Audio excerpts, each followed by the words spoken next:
Bismillahirrahmanirrahim. Assalamualaikum warahmatullahi wabarakatuh. Alhamdulillahirabbil alamin. Wassalatu wassalamu ala rasulina wa nabiyina Muhammadin wa ala alihi wa ashabihi wa man tabi'ahum bi ihsan ila yaumiddin. Amma ba'd. Alhamdulillah, kita di malam hari ini kembali mempelajari kitab Al-Adabul Mufrad, adab yang disendirikan oleh Al-Imam Muhammad ibn Ismail Al-Bukhari, yang dikenal dengan Imam Al-Bukhari rahimahullah, pemilik Sahih Bukhari. Di Sahih Bukhari ada pembahasan adab juga, tapi tidak tentunya seluas apa yang ada di Adabul Mufrad ini. Karena di Sahih Bukhari hanya mempersyaratkan hadits sahih. Kalau di Adabul Mufrad ini ada hadits hasan, bahkan ada hadits dhaif. Makanya beliau di sini meluas dan lebih banyak menyebutkan hadits. Pada malam hari ini kita masih di pembahasan silaturahmi, masuk di bab 38. Di bab ini beliau beri judul anjuran bagi kita untuk mempelajari nasabnya kita, siapa yang menjadi keluarga kita, ya, ke atas ataupun ke bawah, demikian pula ke samping. Kata beliau rahimahullah, babun ta'allamu min ansabikum ma tasiluna bihi arhamakum. Pelajari nasab-nasab kalian, apa yang dengan sebabnya kalian menyambung silaturahim kalian. Judul ini beliau ambil dari tentunya dua asar yang beliau bawakan. Ada dari Umar, juga ada dari Ibnu Abbas radhiyallahu taala anhum ajmain. Kata beliau, haddatsana Amr ibn Khalid, telah bercerita kepada kami, itu guru dari beliau yang bernama Amr ibn Khalid. Ini termasuk guru dari Imam Al-Bukhari rahimahullah, yang disebut dengan thiqatun sabatun, terpercaya dalam penukilan hadis. Qala, beliau berkata, haddatsana Attab Ibnu Bashir, telah bercerita kepada kami Attab Ibnu Bashir. Ini guru dari guru Imam Bukhari. Beliau adalah Abul Hasan Al-Harrani. Beliau juga imamun thiqatun, imam dan terpercaya. Qala, beliau berkata, an Ishaq Ibn Rashid, dari Ishaq Ibn Rashid, an Az-Zuhri, dari Az-Zuhri. Qala, beliau berkata, haddatsani Muhammad ibn Jubair ibn Mut'im, telah bercerita kepadaku Muhammad ibn Jubair ibn Mut'im, anna Jubair ibn Mut'im akhbarah, bahwasanya Jubair ibn Mut'im mengabarkan kepadanya, annahu sami'a Umar ibn Khattab radhiyallahu ta'ala anhu yaqul alal mimbar, bahwasanya Jubair, sahabat juga, mendengar dari Umar ibn Khattab berkata di atas mimbar, itu dalam khutbahnya, ta'allamu ansabakum thumma silu arhamakum, wallahi innahu la yakunu baina rajuli wa baina akhihi syai' walau ya'lamu alladhi bainahu wa bainahu min dakhilati rahim la uzza'ahu dhalika an intihakihi. Kata beliau, Umar berkata di atas mimbar, pelajarilah nasab kalian. Ini ucapan dari Umar ibn Khattab, belum menganjurkan orang-orang yang ada di bawah kepemimpinannya waktu itu, karena ini beliau ucapkan saat belum menjadi khalifah, yaitu 2 tahun setelah Nabi kita meninggal. Karena setelah Nabi meninggal, Abu Bakar yang memimpin kaum muslimin selama 2 tahun. Setelah itu waktu Abu Bakar sebelum meninggal, belum menunjuk Umar ibn Khattab menjadi khalifah kaum muslimin, dan ia menjadi khalifah, dialah menjadi imam, dialah yang sebagai khatib, dialah yang sebagai khatib. Maka di antara apa yang beliau sebutkan di mimbar adalah ta'allamu ansabakum. Pelajari nasab kalian. Itu kata para ulama min jihatil ab. Apakah itu dari arah ayah? Kita harus tahu ya, ayah kita anaknya siapa, bapaknya siapa, namanya. Siapa saudara dari ayah kita? Siapa saudara dari bapaknya ayah kita? Ke atas. Wal demikian pula kata para ulama dari sisi ibu. Kita harus tahu anaknya siapa ini ibu kita, apakah dia punya saudara, saudari, kemudian orang tuanya ada saudara, saudari, ya. Wal usul wal furu. Kita pelajari, cari tahu siapa yang usul, yaitu yang ke atas. Wal furu, cabangnya, yaitu yang ke bawah. Iya. Itu kita pelajari. Kita cari tahu. Iya. Bahkan kata para ulama wasihriyah, kita juga bahkan pelajari yang sebab pernikahan. Nasab karena pernikahan. Yaitu istrinya kita itu kita pelajari. Siapa ayahnya, siapa ibunya,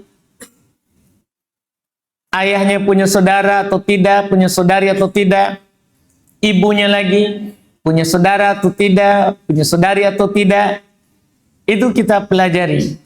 Untuk apa? Umar sebutkan. Iya, faedahnya. Tumasilu arhamakum. Kemudian sambunglah silaturahmi kalian. Ini fungsinya.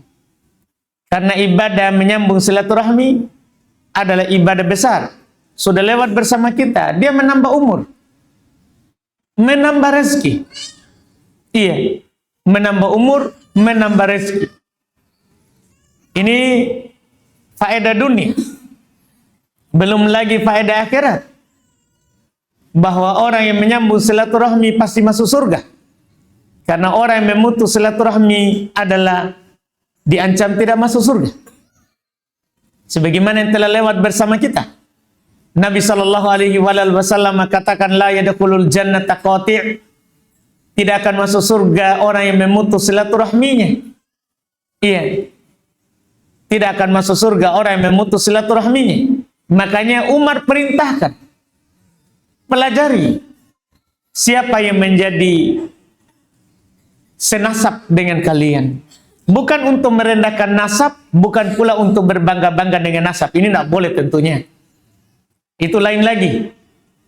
Kita mencari yang senasab dengan kita bukan untuk berbangga dengan nasab. Itu dilarang kalau itu.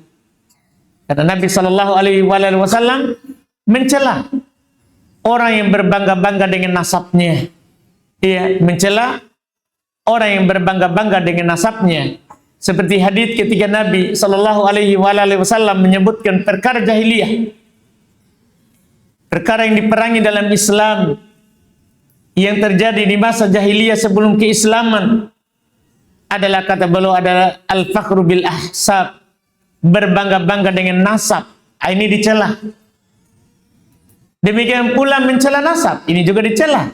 Wa ta'an fil ansab, dan termasuk perkara jahiliyah adalah mencela nasab. Jadi hati-hati, bukan untuk itu. Ini memang niat utamanya adalah untuk menyambung silaturahmi, bukan yang lain. Bukan yang lain. Karena nasab tujuan utamanya adalah lita'arufu, supaya kita saling mengenal. Ini sukunya siapa, ini nasabnya kemana, itu supaya saling mengenal. Bukan karena nasab ini lebih takwa daripada nasab yang lain, atau lebih dekat kepada Allah daripada nasab yang lain, bukan.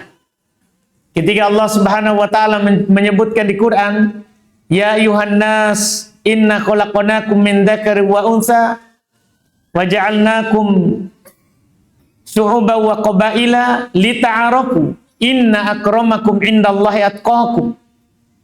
Ini ayat pokok di dalam Al-Quran dan menjadi dalil utama bahwa kita tidak boleh berbangga-bangga dengan nasab, ya, tidak boleh juga merendahkan nasab. Karena Allah katakan, wahai sekalian manusia, sungguh kami menciptakan kalian, ada laki-laki, ada perempuan, ada suku, ada kelompoknya.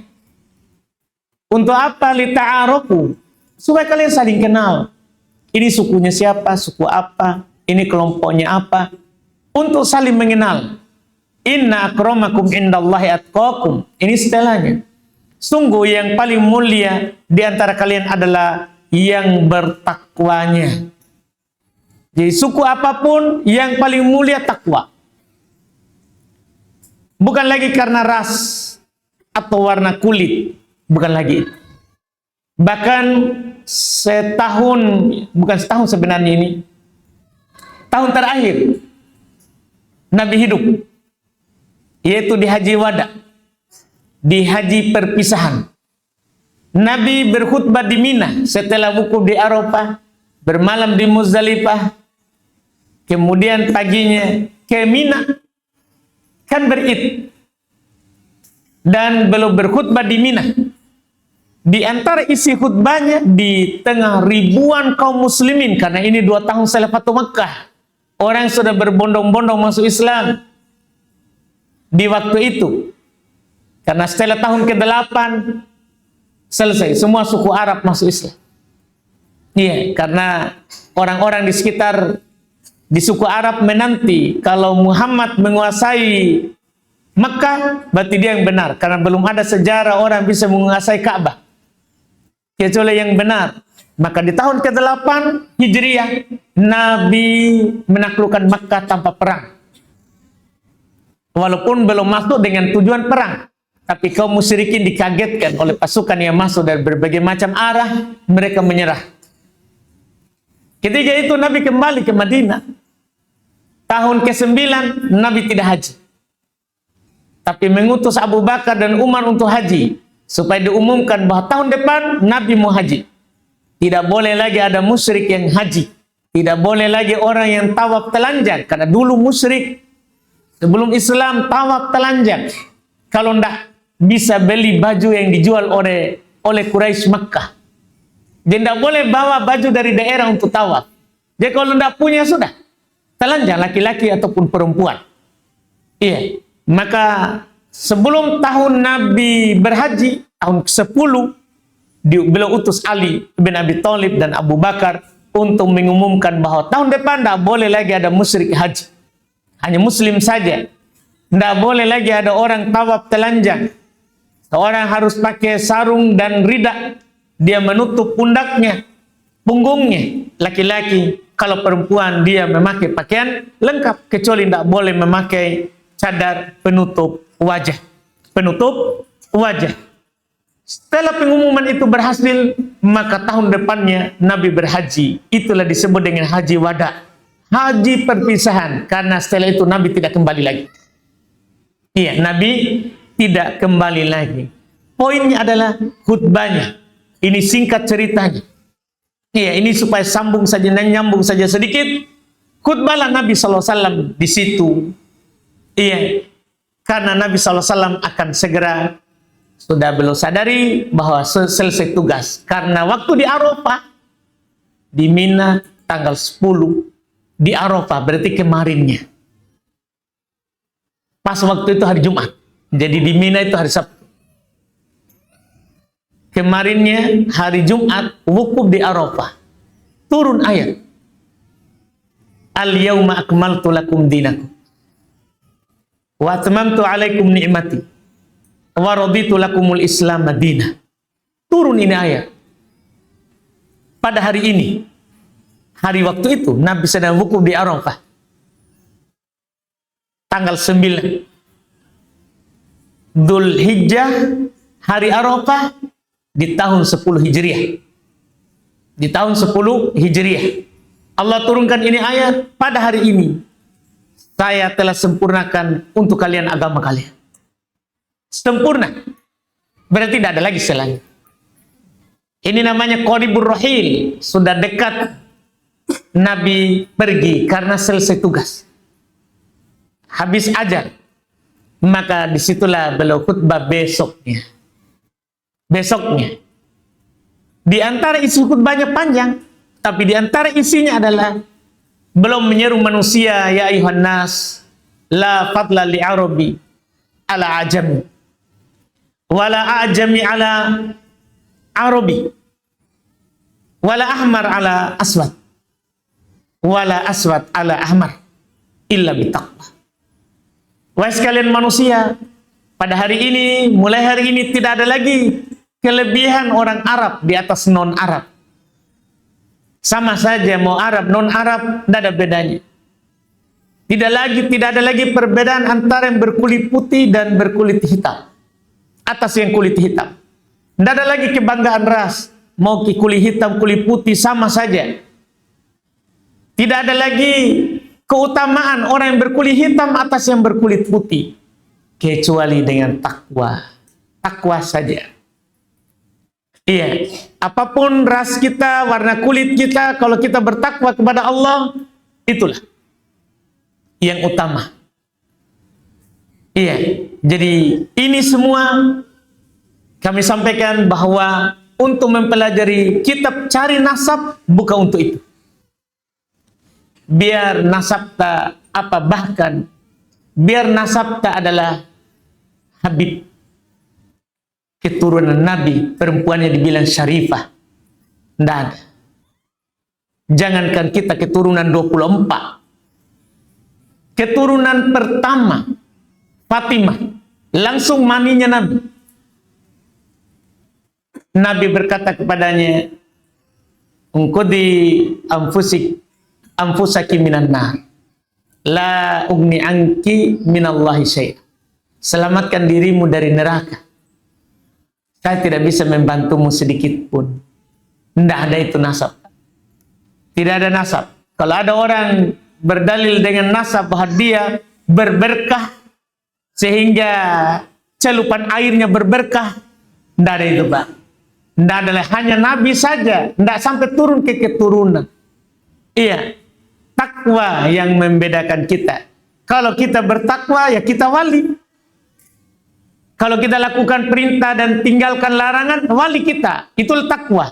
Tapi kalau kita tidak lakukan perintah, tidak sholat, terus kita tidak tinggalkan larangan, sembarang kita lakukan, bukan wali. Biar kita bilang diri kita wali. Biar kita terbang di atas air. Iya, bukan wali kita. Betul wali setan, bukan wali Allah. Iya, karena wali Allah itu hanya yang bertakwa saja. In awliya'uhu illal muttaqun. Allah yang bilang begitu. Tidak ada walinya kecuali yang bertakwa. Hanya yang bertakwa saja. Karena yang paling mulia di sisi Allah yang takwa.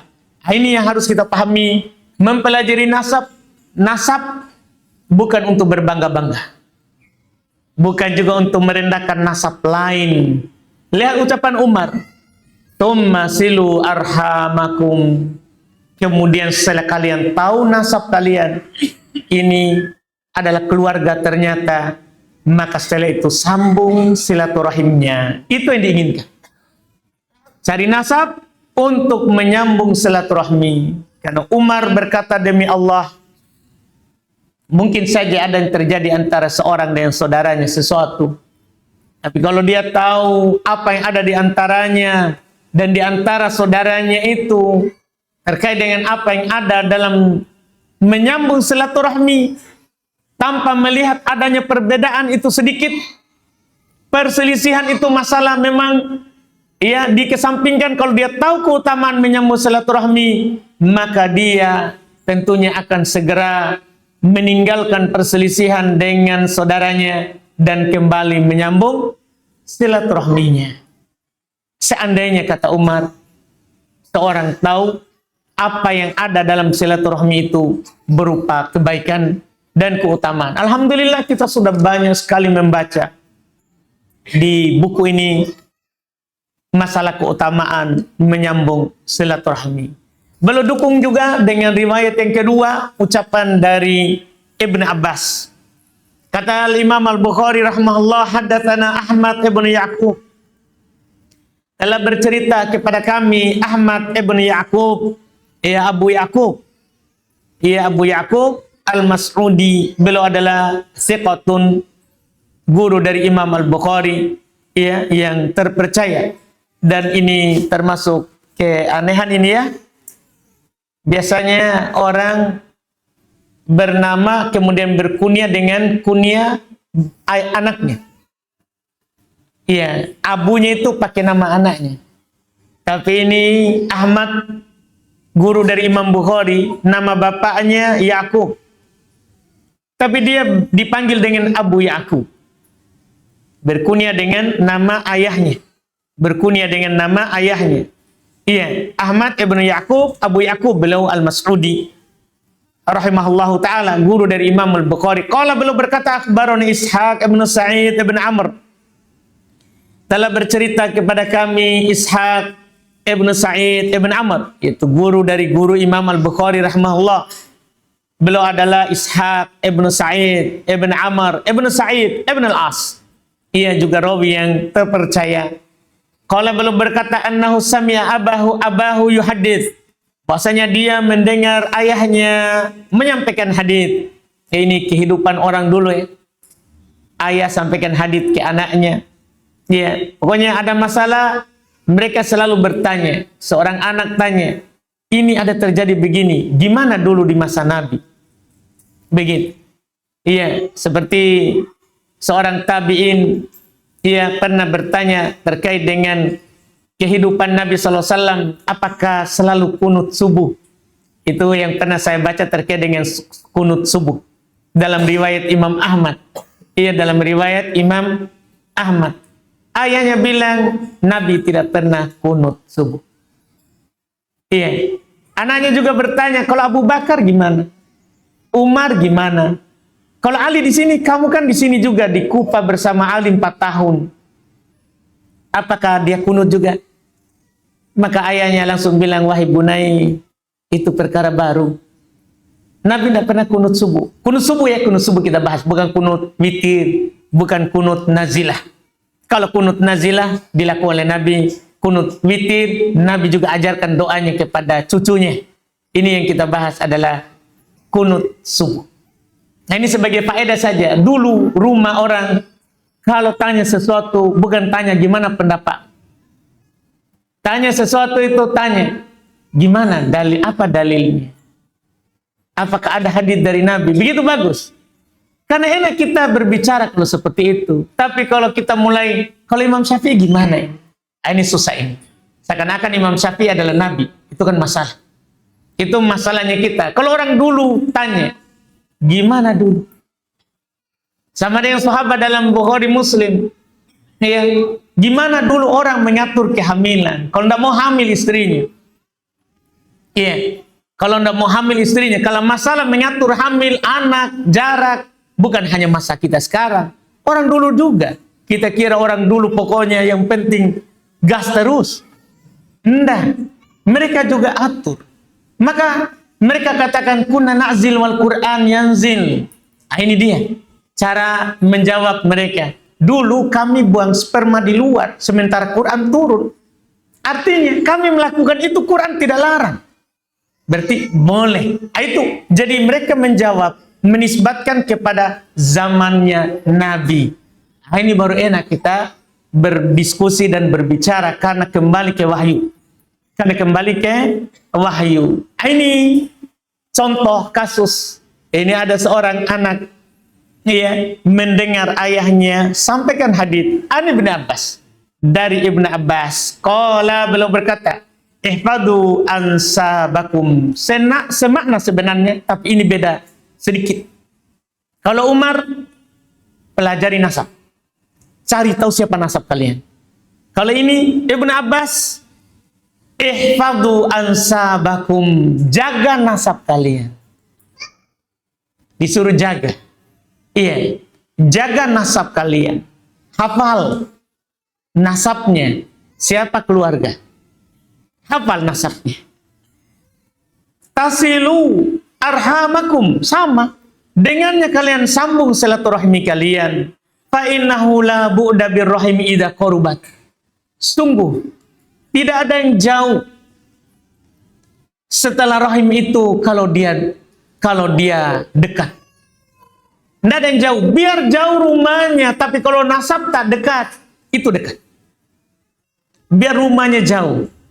Iya, kalau dia dekat nasab kita, masih dia adalah ayah kita. Saudara ayah kita. Jadi dekat nasab, biar jauh rumah. Biar jauh rumah. Wa in kana ba'ida, walaupun dia jauh. Wala qurba biha idza ba'udat. Dan tidak ada dekat kalau dia jauh. Iya, tidak ada jauh kalau dekat. Tidak ada dekat kalau jauh. Wa in kana qariba, walaupun dekat. Ketika kita memutusnya, biar tinggal di tetangga, itu dianggap jauh kalau kita tidak menyambung silaturahminya. Wa kullu rahimin atiyatun yaumal qiyamah. Setiap rahim itu akan datang pada hari kiamat. Amama sahibiha, setiap yang kita sambung itu akan datang pada hari kiamat di depannya orang yang menyambungnya. Tashhadu lahu bisilatin inkana wasolaha. Dia akan bersaksi di hadapan Allah. Kalau orang yang menyambung, dia akan bilang, ini menyambung saya. Tapi wa alaiha biqati'atin inkana qata'aha. Itu silaturahminya akan datang di hadapannya di hari kiamat bersaksi kepada Allah. Dia akan bersaksi atasnya dengan dia memutusnya. Dia akan bilang, ini memutus silaturahmi. Bisa bersaksi dia.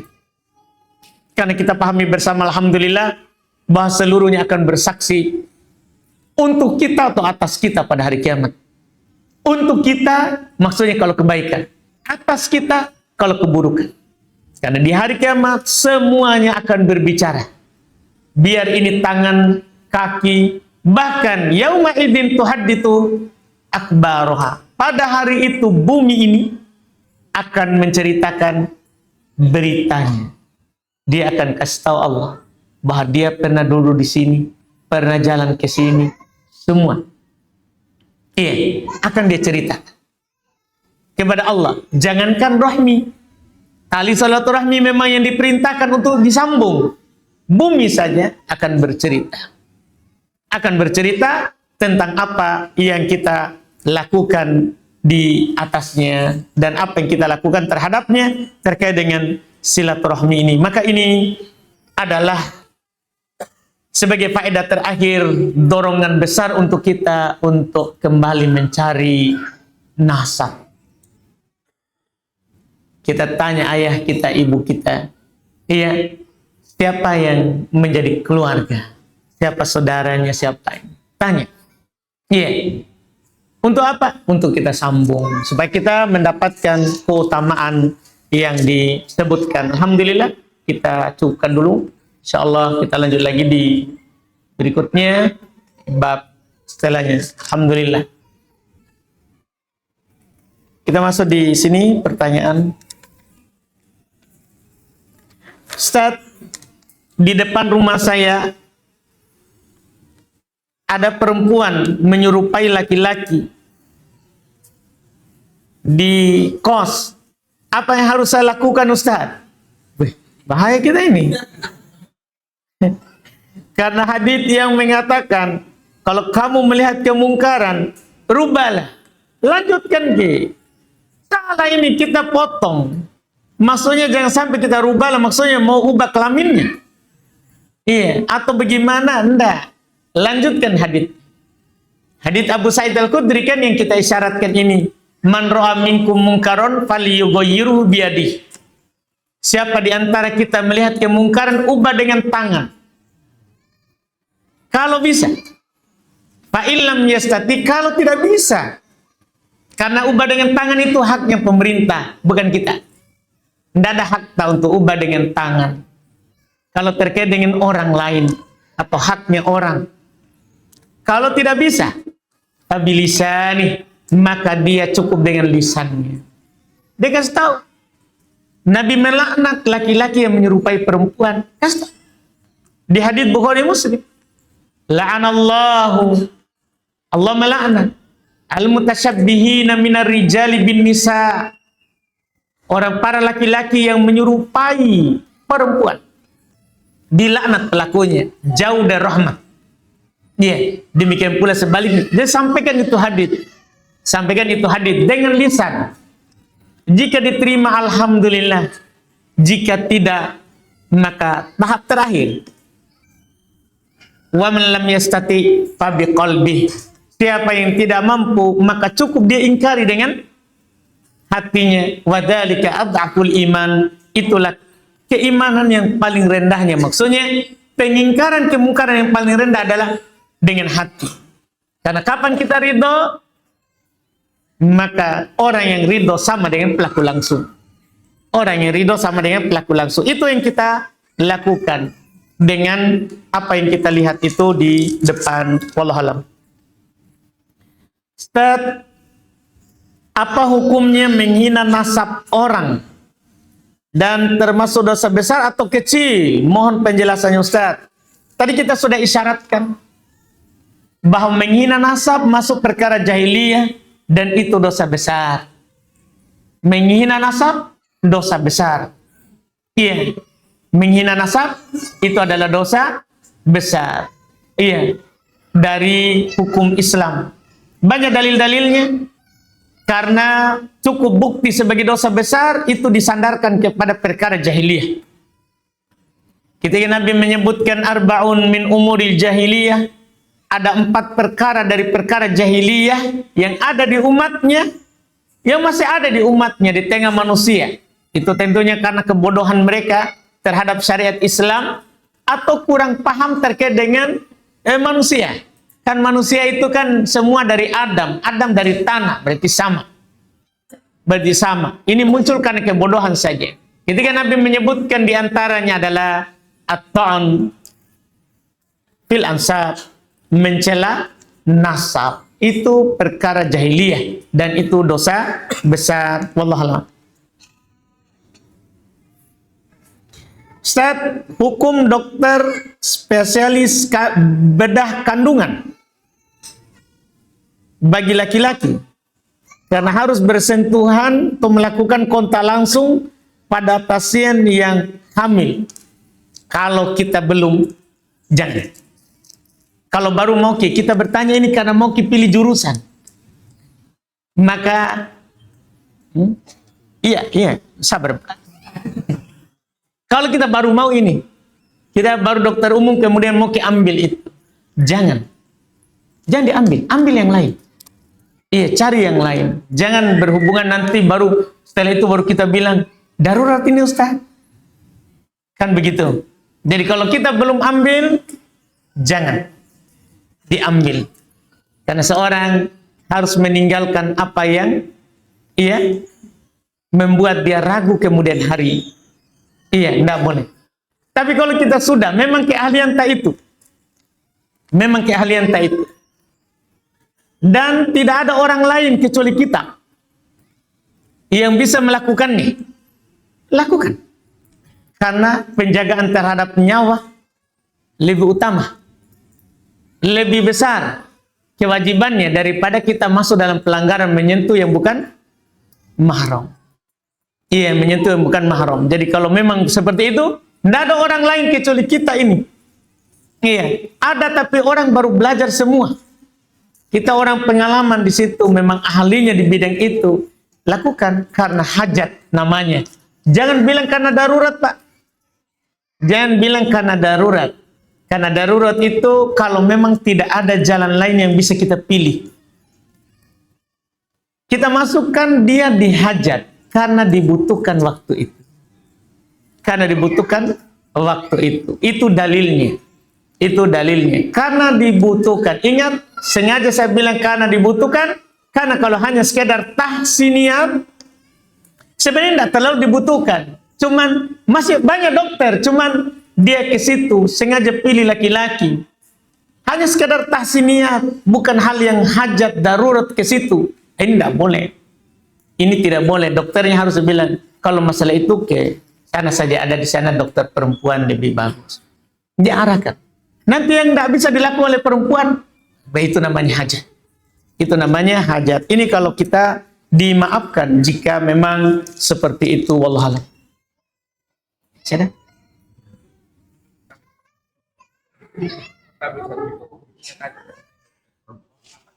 Dokter laki-laki.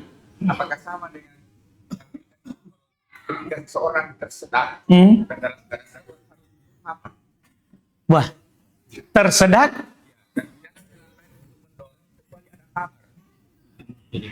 Hamar Ji, lagi di mana ini? Tidak ada air putih. karena ya seorang tersedak Tapi tersedak di mana ini? Di Barki.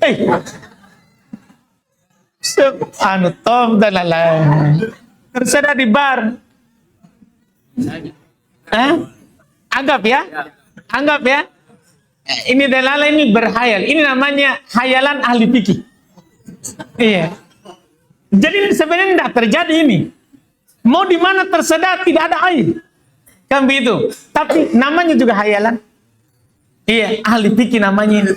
Hayalan ahli fikih. Kalau terjadi hanya ada koma dalala, sementara kita tersedak, tidak bisa keluar tanpa itu. Minum ki, sekedar kadarnya. Sama darurat tuh, penjagaan terhadap nyawa. Iya, tapi ini hanya hayalan tah. Ya nggak dalil. Alhamdulillah.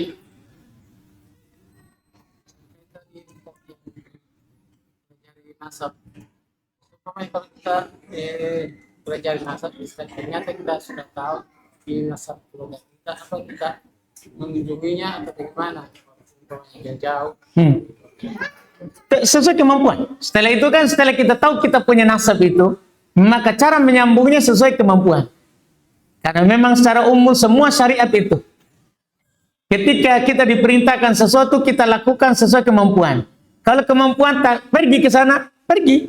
Kalau kemampuan tak cuman menelpon, ya kita menelpon sesuai kemampuan. Termasuk sepupu. Iya, tapi bukan mahram tak itu. Iya, enggak. Maksudnya kita sambung. Kan sepupu kan masih nasab. Cuman hati-hatinya adalah sepupu itu bukan mahram. Perempuan patah yang kita tanya. Umum Ji, laki-laki. Bebas kalau laki-laki. Ya kan? Ya artinya yang kita jaga adalah nanti kita tetap sambung silaturahmi dengannya. Cuma kalau sepupu itu nanti kan tidak boleh kesalaman. Karena bukan mahram. Yang perempuan patah, kok laki-laki pelukan maki. Kan begitu? Iya, itu saja yang dijaga. Karena sepupu bukan mahram. Sepupu bukan mahram. Begitu saja Pak. Tapi untuk menyambung silaturahmi tetap kita sambung. Allah alam. Saudara sesusuan dan lala yang ibu tak susui.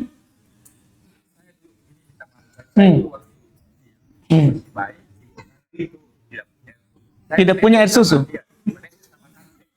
Kita menetes sama tante. Berapa orang? Tapi waktu tak bayi nih ya. Bahaya tak itu Pasrul. Ya. Baik. Masya Allah. Pertama adalah berapa kali kita? 2 tahun digilir ya. Berarti lebih dari 5 kali ini satu orang. Kenapa begitu? Karena hanya 5 kali batas tersedikitnya. Kalau kurang dari 5 kali, tidak dianggap mahram. Jadi kalau hanya disusui sekali, tidak dianggap mahram. Atau 2 kali atau 4 kali. 5 kali paling sedikit. 5 kali. Jadi dipastikan itu, kalau dia susui kita lebih dari 5 kali, atau 5 kali paling sedikit, maka seluruh anaknya ibu tadi itu mahram tak. Namanya saudara sepersusuan. Kalau kita sudah menikah dengan anaknya, ceraikan ki. Ada dulu orang disusui di masa Nabi, sudah menikah. Datang seorang ibu dibilang, saya susui ini orang 2. Langsung pisah. Karena saudari tidak bisa dinikahi. Gitu lah. Bukan di sepupu tak kita nikahi. Alhamdulillah. Aman berarti ya? Aman, alhamdulillah. Semua saudari tak. Bukan. Semua anaknya itu ibu yang menyusui kita, mahramnya. Mahramnya kita. Kan dia kita anaknya. Cuma yang haram saja. Enggak. Saudara yang enggak. Kita, saudara bukan mahramnya itu semua anaknya itu tadi. Tapi semua anaknya yang menyusui kita, saudaranya kita. Tapi saudara enggak semua mahramnya itu anaknya ibu. Hanya kita saja. Begitu Dalala. Aman ini, paham dikit. Alhamdulillah. Ada lagi? Masih ada waktu. Silakan.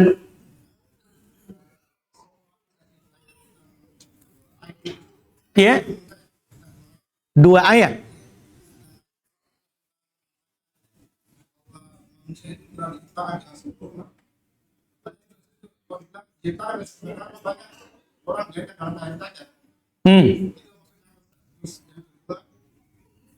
Mengatakan bahwa manusia itu diberikan ujian sesuai dengan kemampuannya. Tapi pertanyaan saya itu kenapa orang dikasih dia bahkan hilang stres bahkan sendiri.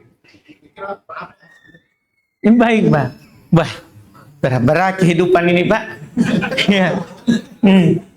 Jadi memang kita baca bahkan di At-Tin saja, ya, Allah menegaskan bahwa kita diciptakan di atas penciptaan yang sempurna. Penciptaan sini, Pak, bisa dipandang umum. Kita itu manusia walaupun cacat, tetap lebih sempurna dibanding makhluk lain. Begitu, Pak. Jangan bandingkan misalnya mata. Kan kita ini berbicara manusia dibandingkan dengan yang lain. Dibandingkan dengan hewan, kita paling sempurna. Kita punya akal. Kita sempurna itu. Belum lagi kita berbicara yang lain. Nah, iya. Ini disebutkan, Pak. Perbandingannya adalah dengan makhluk lain. Kita paling sempurna. Makanya dengan perbandingan ini, sejelek apapun misalnya kita, Pak, kita tetap yang lebih baik daripada sapi. Begitu, Pak. Iya, karena kita misalnya hidung tak jelek, hidung sapi lebih buruk. Kan begitu maksudnya perbandingannya, Pak. Perbandingan begitu. Itu yang menjadi fondasi dasar perbandingan umum namanya itu, Pak. Perbandingan umum. Walaupun di antara kita sendiri, itu ada yang Allah lebihkan di atas yang lain. Itu kan masalah pembagian yang Allah bagikan untuk kita. Tapi kita tetap syukuri, kita tetap yang terbaik. Makanya dalam masalah bentuk badan, kita lihat ke bawah. Kalau kita tidak terlalu gagah, jangan lihat orang gagah. Begitu. Kalau kita tidak terlalu cantik, jangan lihat orang cantik. Nah, iya, tapi lihat orang yang di bawah kita, ternyata masih ada orang di bawah kita. Syukur saya masih punya hidung. Walaupun pesek begitu. Ternyata di sana ada orang tidak ada sama sekali hidungnya. Begitu. Iya.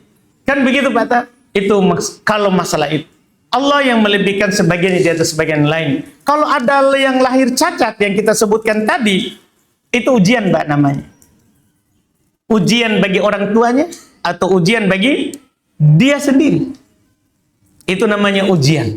Terhubunglah dengan yang kita sebutkan kedua tadi itu. Yang kita bilang bahwa ujian itu kan sesuai kemampuan. Tapi kenapa ada orang diuji gila? Berarti dia mampu bayar. Menurut kita itu. Iya, stres. Berarti dia diuji dengan sesuatu yang tidak mampu, berarti bayar. Menurut kita. Tidak. Allah tidak akan pernah menyelisih apa yang dia janjikan. Kalau dia bilang sesuai kemampuan, pasti itu, Pak. Tapi kenapa bisa ada orang stres? Dia yang salah dalam menilai ujian itu, sehingga dia yang stres, Pak. Karena dia, bukan karena ujian itu. Dia, Pak, yang salah menyikapinya. Iya. Datang ujian, berat baginya, langsung tiba-tiba dia minta mati.